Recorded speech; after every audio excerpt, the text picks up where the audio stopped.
Hi friends, எல்லோரும் எப்படி இருக்கீங்க? நல்லா இருக்கீங்களா? Welcome back to my channel என் சமையல் அறையில் சத்யா. இன்றைக்கி நம்ம வீடியோவில் சக்கரவள்ளி கிழங்கு வத்தல் எப்படி செஞ்சு 1 இயருக்கு கெட்டு போகாமல் ஸ்டோர் பண்ணி வைக்கணும்னு சொல்லி தான் பார்க்க போகிறோம். இது எல்லாமே நம்ம தோட்டத்திலேருந்து பறிச்சிட்டு வந்த சக்கரவள்ளி கிழங்கும் பனங்கிழங்கும். இதில் நிறைய சத்துக்கள் நிறைஞ்சிருக்கு. அது நம்ம எல்லாத்துக்குமே தெரியும். ஆனால் இது எல்லா சீசன்லேயுமே நமக்கு கிடைக்காது. அதனால் கிடைக்கும்போது இதை வத்தல் பண்ணி ஸ்டோர் பண்ணி வச்சுக்கலாம். வாங்க அந்த வத்தல் எப்படி செய்கிறதுன்னு பார்க்கலாம். நான் பெரிய கிழங்கெல்லாம் தனியாக பிரித்து வச்சுருக்கேன். இதை அப்படியே வச்சுட்டோன்னா ஒரு 20-25 நாளைக்கு கெட்டு போகாது. நம்ம வேவிச்சு சாப்பிட்டுக்கலாம். அடுத்து இந்த மாதிரி சின்ன சின்ன கிழங்க கட் பண்ணி வத்தலாக போட்டுக்கலாம். ரொம்ப ஈஸியான ப்ராசஸ் தான் கிழங்கு வத்தல் செய்கிறது. ஆனால் வேலை கொஞ்சம் அதிகம்.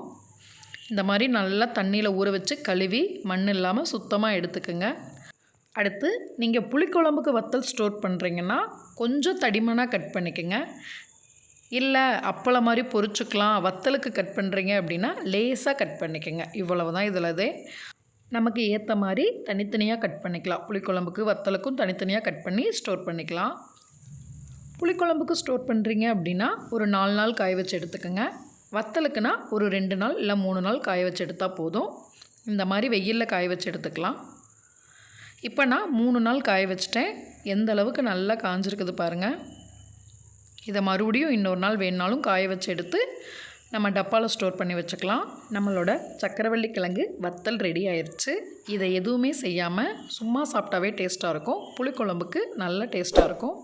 கண்டிப்பாக ட்ரை பண்ணி பாருங்கள். இந்த வீடியோ உங்களுக்கு யூஸ்ஃபுல்லாக இருக்கும்னு நினச்சா நம்ம சேனலை சப்ஸ்கிரைப் பண்ணி மறக்காமல் உங்கள் ஃப்ரெண்ட்ஸுக்கும் ஷேர் பண்ணுங்கள். நன்றி.